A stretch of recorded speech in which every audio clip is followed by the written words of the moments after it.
This one's called The Vending Machine, one of the first poems I ever wrote / performed. Staring into the food dispensary, eye up the candidates. Each stares back, leaving non-degradable eyes, biding its time, biding its time. I can't decide, I'm overwhelmed with the choice, the variety and the lack of interest I can summon. Yes, chocolate, the round coated balls of honeycomb, the thick sugary nutty things that stare me down. Candy gunslingers. You're looking at me, kid? Twixt two chocolate fingers stuck up firmly in my direction. Eat me, son of a bitch. I push someone past me. You go first, not ready to face the mouth of the monster. Wait a while, plucking up my courage and slot my pound into its battalion war and punch in the number, forced to conform to its corrupted language. Packet falls, the change rattles through its skeletal interior. 20 pence. The bugger shortchanged me. Thank you.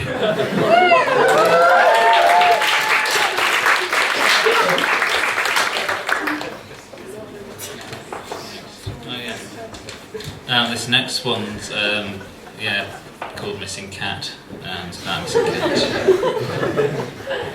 Missing cat on a poster. I know where it is. It's in my toaster.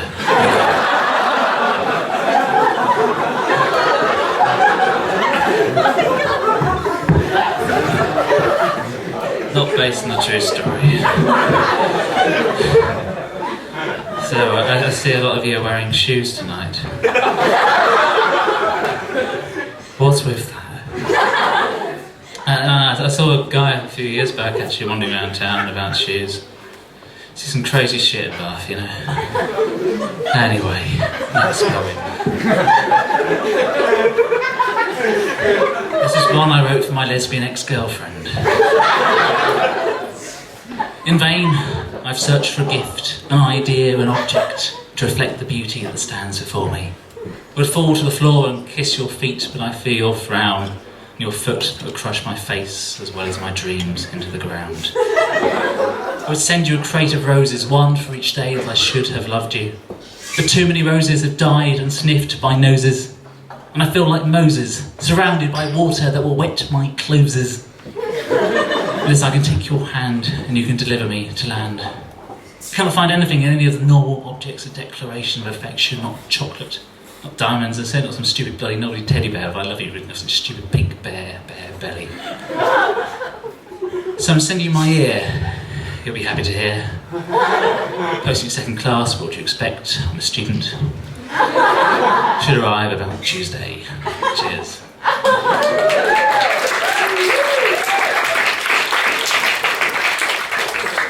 Yes, I'll never forget her, you know, the fond memories standing in a cold autumn night, kissed me deeply and stared into my eyes. She said, "You remind me of my father.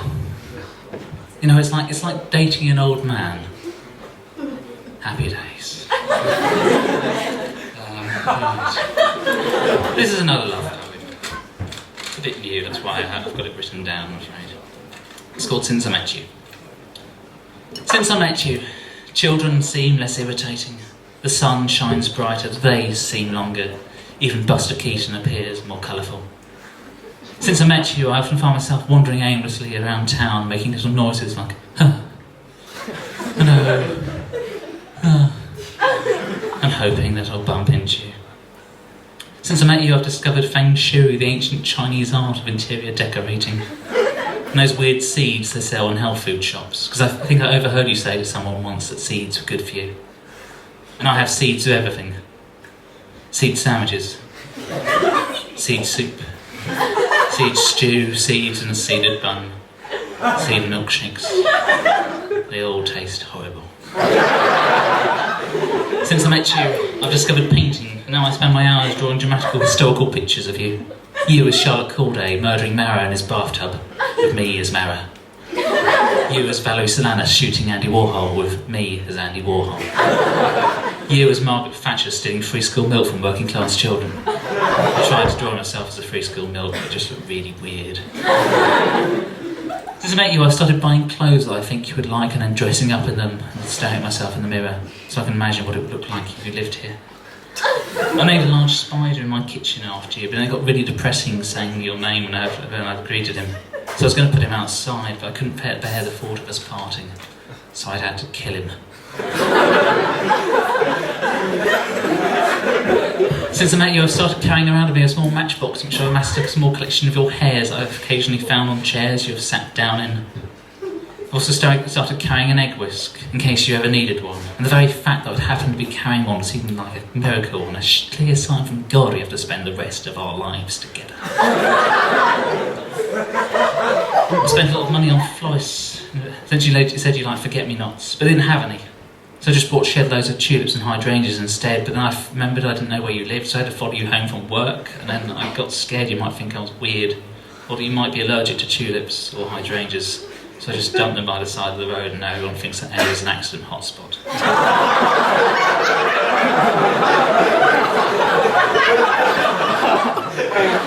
Since I met you, I've written over 20 different poems and songs about the colour of your eyes.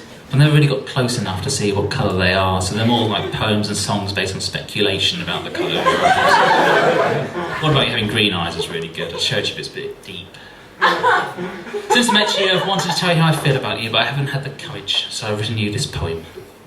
It's Jesse, by the way, the guy who's staring at you outside of Starbucks. Yes.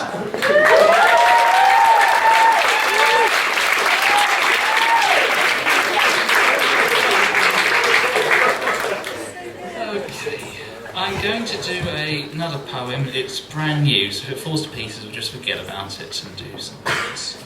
I'd like to dedicate this one to Ben, who's come along to see me perform. Thank you. Very kind of you. I got a text from my other friends, actually, whilst I was waiting. They said, "Oh, sorry, we're running a bit late. You can meet us in the pub afterwards, though."